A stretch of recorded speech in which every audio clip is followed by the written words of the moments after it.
Hey, what's up? It's Jared with Ditch Auto. Today we're going to talk about filming yourself. This might be something that is new to you. If you're watching an introductory video like this, you're probably wanting to figure out a way to film yourself to either create videos for YouTube or Facebook or something like that. A lot of us are changing our working methods and maybe even trying some new things, and it's required us to communicate a little bit differently. And so people are filming themselves. So there are a lot of different ways that you could do this. I'm going to go through real quickly a couple of different options, and then we're going to land on one that I think is kind of the best fit for most people that are wanting to be able to produce a decent looking video at an affordable cost. So most of us know that we have our smartphones and we can create video with those. I actually do want to do a specific video on how to film yourself with a smartphone, but it's very simple to do that these days. The cameras are getting much better. Really the only thing that you need is a good lighting source and a good quiet room so that you don't get a lot of echoing. The microphones on our smartphones are getting better and better, but they do tend to pick up kind of the echoes that we naturally get in a room. So when you're filming with something like an iPhone or an Android phone using like the front-facing camera so you can see yourself, then you want to make sure that you have the device relatively close to you, and you want to make sure that you're in a room that does not have a whole lot of echoing going on. Lately, I've been filming in the living room at my home, and there's carpet on the floor, there are things on the wall, there's furniture in here, and so the room is relatively isolated, and there isn't a whole lot of echo that goes on here. Even though this whole wall here is pretty much glass, this whole wall over here has stuff, and there's just things all over the place, so that makes it easier for the audio to kind of get captured and not just bounce off of the walls. There's brick over here, which is pretty good for recording in like a room with brick as opposed to just a standard hard wall, because there's so many textures behind me, bookshelves, and so there's lots in here that is going to make filming and actually recording audio a little bit better of a situation compared to an empty room, maybe even with hardwood floors. So look for a room that is going to have a lot of stuff in there, or put a room together that has things that are going to deaden the sound. And you'll know that when you walk into a room. If it sounds echoey to you, then that's basically the sound that people are going to hear in the phones, even if the phone has a good microphone. So I will do a video talking more specifically on how to film with a phone.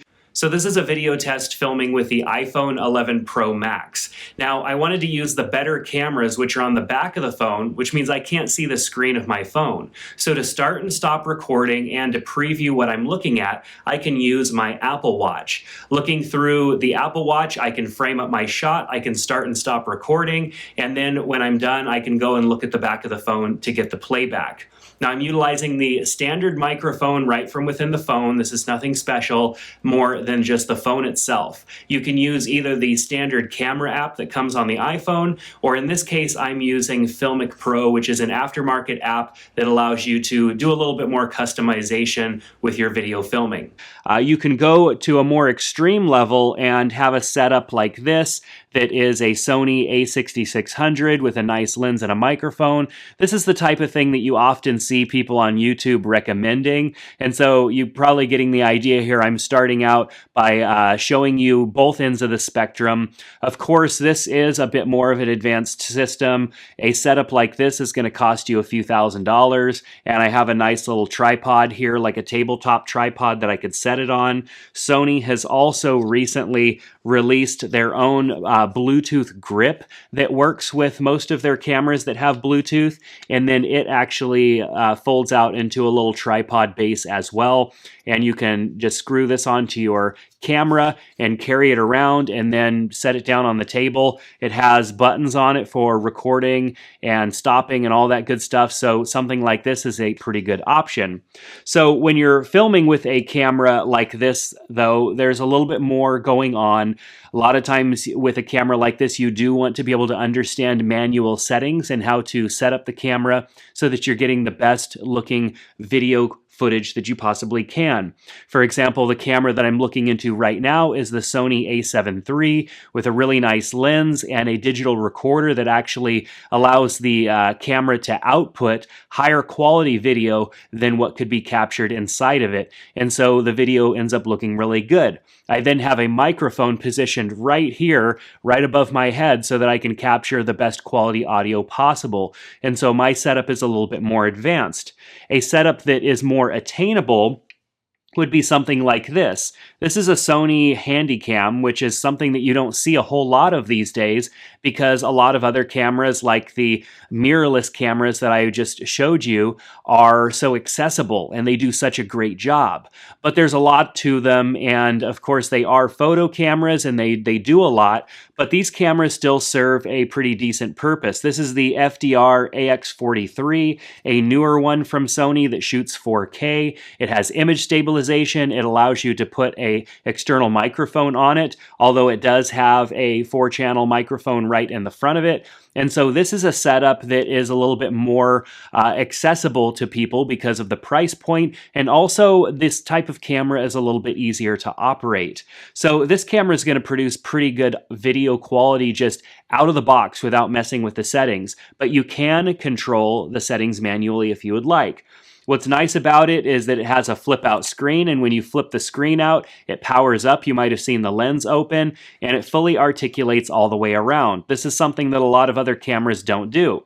And so if you're wanting to go more of like a vlogging style video, I can hold this right out in front of me, see myself on the screen. It has fantastic optical image stabilization, and I can carry this around and film. Or because I have this little Manfrotto Pixie tripod on the bottom of it, I can set this right on the table and film myself with the nice little display here so that I can see what I'm doing and make sure that I'm framed up in the shot. The microphone is picking up, and I can see the microphone live on the screen to make sure that I'm talking loud enough and that I have my settings as far as the microphone goes correct. And so this is a nice little setup here, and it's very accessible and very easy to use. Close the little screen and it powers the whole camera down, and it's just a super simple way to film. All right, so this is a test using the Sony Handycam. I've got the camera positioned pretty much in the same location that I have my normal camera. Of course, I'm filming in my normal room here, and you do notice some subtle differences in the quality and just the look of the image because of the difference between my normal camera, the Sony a7 III, and this Sony Handycam, but I think it does a fantastic job. The audio I am running through my normal microphone and connected into the camera, so you wouldn't be able to expect this kind of audio from a camera being that far away, but using the shotgun microphone connected and getting it as close to me as possible is still going to produce a good quality of audio. Now, of course, this camera does not shine in taking photos, but we're not talking about photos, we're talking about filming yourself. And a lot of times my issue with getting a video done is having something that is easy to set up and use. Now, my setup right now, because of the quality that I'm looking for, is pretty involved. I do get it set up pretty quick. I've got it dialed in to where I can get my setup put together and I can start filming in a matter of about 15 minutes. But for those of you that want something that's just grab and go, this FDR AX43 with a microphone and a little tripod is going to be fantastic. It also has the hand grip, so you can go handheld, and even with the Pixie on the bottom, you could just kind of rotate it out of the way a little bit, and this is a nice little package that you can go around and film and have this tripod right on the bottom for your opportunities to film yourself. So whether you're creating tutorial videos or something like I'm doing here, or shooting videos for your customers because people can't as easily go and visit your store and see your products, a camera like this is actually a great option. So some tips on actually filming yourself. Now, I have gotten to the point where I'm doing outlines for most of my videos. This video is a little more off the cuff, but I found that outlines really work well for me. I'm not good at scripting a video because when I write everything out and then I go to read it back, it just doesn't come across the way that I want it to come across. So I typically do put an outline together that outlines like main points that I want to touch on and any underlying points that I want to mention within that. The outline kind of helps me stay in order so I don't go all over the place. As any of you that have been around on my channel for a while know, sometimes I jump around from time to time, but the outline helps me kind of stay organized and structured so the video is a little bit easier to follow. So I do an outline, and I've talked about my outlines and kind of how I utilize a tool called Notion on my personal YouTube channel. So I'll link down below to a couple of those videos if you want to check those out. The main thing when it comes to filming yourself, it doesn't even matter what camera you're using, is your quality of light is going to control a lot of what makes your image look good. Now, I've been getting compliments on my setup here, which is actually relatively simple. I'm in my living room. I have window lighting over here. I have a little bit of window lighting over here, so the lighting is less on this side of the room than it is on this side of the room, and it doesn't make everything look totally flat. What a lot of people do is they turn on lights that are even, and every light in every direction is even, and so there's no separation. There's nothing that really makes the image look appealing. It's very flat, makes you feel like you're in a doctor's office or something like that. So just because of the direction of the light and everything, the background is a little bit darker, and it is a little bit darker of a background anyways, and so that really helps out. And because I'm up here above a lot of other things that are being kind of shadowed by a couch that's over here and other elements in the room, the lighting ends up looking pretty good. And it is a little bright right now this morning because we don't have any cloud cover. So it's a little brighter coming through the room than normal. So you don't have to have a bunch of high-end lights or a bunch of different things like that. You just have to look at how the lighting is coming into the room that you're going to film. Now, if you don't have a room that has natural light coming in, you will need to utilize some sort of artificial light. If you simply turn on the light above that is the normal light in the room, the lighting's not going to look good. You're going to have shadows underneath your eyes, and the lighting is just going to look really harsh and not very flattering to you. So you want to look at the direction of the light.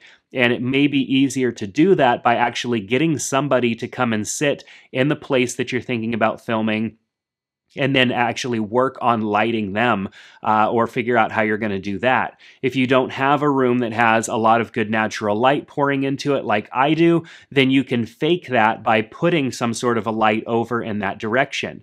Now, I also need light coming in from the other direction. We can't just have light coming in from one side, so you may need to position 2 or even 3 lights to kind of get it looking good. And I always prefer natural light if possible because our eyes are drawn to that, to natural light. I'm not trying to produce anything like super cinematic and overly lit like some sort of a production. I want it to look more natural and just more like as if we were sitting in the same room having a conversation together. And that is why I didn't get carried away with lights and why I'm utilizing the natural light that I have available to myself. So don't get overcomplicated with the lighting for your scene, for your shot. Just focus on making sure that you look good and that you don't look, the lighting doesn't make you look sickly or doesn't make you look tired. Light can really do that. It can do all of those things if it's coming from the wrong angles. So good lighting is definitely, I would say, one of the most important things. The second thing is good audio quality. Now, I've struggled with this many times because audio quality has a lot to do with what you're using to capture the audio and also what your surroundings. I talked about in the beginning when we talked about recording with a cell phone. If you're in a room that does not have a whole lot of stuff that can kind of capture that noise from bouncing around when you're talking, the audio quality is not going to sound that good. It's going to sound like you're in a hallway, and it's going to be hard to listen to, especially if you're doing a talking style video like this. So you want to be filming in a space that has a lot in it or things that are in it that are going to dampen. That doesn't necessarily mean that the walls have to be covered and the floors have to be carpeted and everything. You just have to figure out a way to actually deaden the sound so that things don't bounce around.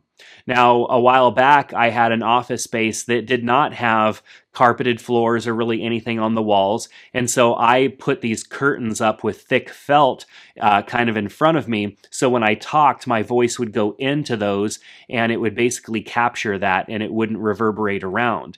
And so there are ways that you can get around this. It's just going to require more work. So I found filming in my living room, especially since I've been working from home for the last year or so, to be the best option for me because there's a lot of stuff in the living room already. As long as I can keep my house quiet and there isn't somebody doing yard work across the street, my audio is going to sound pretty good. So don't get too discouraged if the audio is not perfect. You want it to be clear, you want it to be something that people can listen to, but people are pretty forgiving. So as long as what you're saying comes across clear and it's not super echoey or there isn't some sort of buzzing in the background, people are going to be okay with that. So a combination of decent audio and decent lighting is going to make your video look professional and feel really good to the person watching it. Most cameras these days are going to be able to produce a fantastic image regardless of what type of camera you're using, as long as the lighting is good. Lighting is a major thing. You probably know this if you've taken your smartphone and tried to film in lower light situations at nighttime or in a darker room. It really struggles to produce a decent image. Most cameras have this issue, and even if it is able to record a video, the person that is in that video doesn't look good. It is all about the lighting and the quality of lighting that you can provide your scene that your camera is going to be capturing. So whether you are filming with a phone using the front-facing camera and setting it on some sort of a little tripod in front of you, or you're using a more higher-end camera like something like this, it really comes down to making sure that your audio is acceptable and that your lighting is as good as possible. So those are two things that are going to make or break your video. So I've got a few little tips left, I think, that I wanted to give you, and I will get more specific in other videos. I wanted to keep this video from becoming too terribly long. So you want to, of course, try and get your point across. And for me, that means having an outline so that I have points that I'm going to touch on and I make sure that I don't go too far off the rails. Videos like this are more challenging for me because I didn't have an outline put together. So I'm basically just going off of, if I had 20 minutes to explain this to a friend, here's what I would tell them. So make sure that you have an idea of what you're going to talk about, whether that's an outline or if you're someone that has a harder time just kind of talking and explaining something without having it completely written out, you may want to actually write out everything that you're going to say. If you are going to write out everything that you're going to say and read it into the camera, you will want something like a little teleprompter. And they make inexpensive teleprompters that work connected to smartphones or smaller cameras these days, because the problem is if you're reading off of something and it is off to the side and you're reading and the camera is right here, it's just not going to feel as natural. If you are needing to do that and you don't want to invest in some sort of a little teleprompter, what I recommend doing is making your video style more like you're talking to someone. So imagine that the camera is filming you having a conversation with someone else. So you change the way, like right now I am talking to you, I'm looking at you, and this is a conversation between the two of us. Whereas if I needed to read off of cue cards or something like that, or a teleprompter, and I didn't want to spend the money on that, I could actually have what I want to say printed out on big paper or something like that right over here, and I could be having this conversation with someone, and then instead of you and I being the people that are communicating, it's more like you are watching me have a conversation with someone else, which means you may have to write what you're saying a little bit differently. You may have to deliver it a little bit differently, but that's definitely a way that you can get around this. I think that getting comfortable is the number one thing that you want to do. It took me a long time to sit here and stare into a lens and have a conversation as if I was having a conversation with a friend. It's definitely challenging and it takes a lot of practice. So don't get discouraged if it doesn't come So don't get discouraged if it doesn't come natural to you at first. Just keep trying and you will get better and better as time goes on. I have looked back on some of my videos that I filmed over 10 years ago and they are very cringy. It's very hard for me to get through them. But with practice, you get much better. You get better as a communicator, and not physically having somebody here is not as big of a deal. So those things are tips on just communicating to the camera and making sure that you're getting your point across. Another tip is to try and be as concise with your thoughts as possible, but not so concise that you lose the person on the other end. A lot of YouTube videos and content that's out there these days is edited down so short that I feel like there's a lot of context missing. If I was sitting and having a conversation with somebody, I would be kind of reading their facial cues and trying to understand and gauge how well they are comprehending what I'm talking about. That's the nice thing about learning face to face from each other, is if you look a little confused, like you're not understanding a point, I can kind of adjust what I'm saying on the fly without you even having to tell me that you don't understand. That's just the benefits of face-to-face communication. But without that, when you're just talking to a camera, you have to assume what the other person on the other end understands about what you're talking about, whether it's a product or a service or filming a concept, whatever it is, you have to assume. And so I try to go kind of right down the middle. I try not to be too technical because I don't want it to go over people's heads that are more beginner, but I also don't want to go so like layman or low brow that it's so basic that maybe some of you, you would understand these. I'm not talking to children who have not even used a camera before. I'm talking to an adult who knows what these tools are, just have not used them in this capacity before. So you want to make sure that you speak to the person or to the group of people in a way that you are not speaking above them or speaking below them, but maybe kind of right down the middle. And this also can depend on the type of audience. If you know that your audience is more intelligent in a specific topic, like if I was talking about I don't know, calculus or something like that, and I was like talking about a specific thing, and this was an advanced, I would assume that people had a specific knowledge in something. Whereas with cameras and everything, I'm assuming that we all have some sort of experience with cameras. It's just most people have not had to film themselves yet. And so in this video, of course, I'm getting a little more long-winded with my explanations than I normally would if I was talking to someone who was a photographer already, who now wanted to mess around with video. So I'm going to stop it there. This video has gotten a little long. I wanted to do my best to kind of get you an introduction to filming yourself, as a lot of us are working from home, changing a lot of our lifestyle and looking at new ways to put our information out there without being able to, communicate with people face to face, because things are changing and we don't know how long all of this stuff will last. So I hope that this video was relatively helpful. If you have questions, the comment section down below is where you can ask them. I will do my best to answer them, and I will definitely be coming back with more specific videos on topics like lighting only, topics on audio capture only, and also better understanding the cameras that you have, because whether you are just going to use your smartphone or maybe invest in a camera that's a little bit better than that, we still need to understand what is available so that we can get the best quality image and the best looking video out of that camera that's possible. So thanks so much for checking out this video. I hope you enjoyed it. Subscribe to the channel if you have not already, and hit that like button. Share this video with someone else who might be interested in filming themselves, and I hope to see you back in the next one. Take care.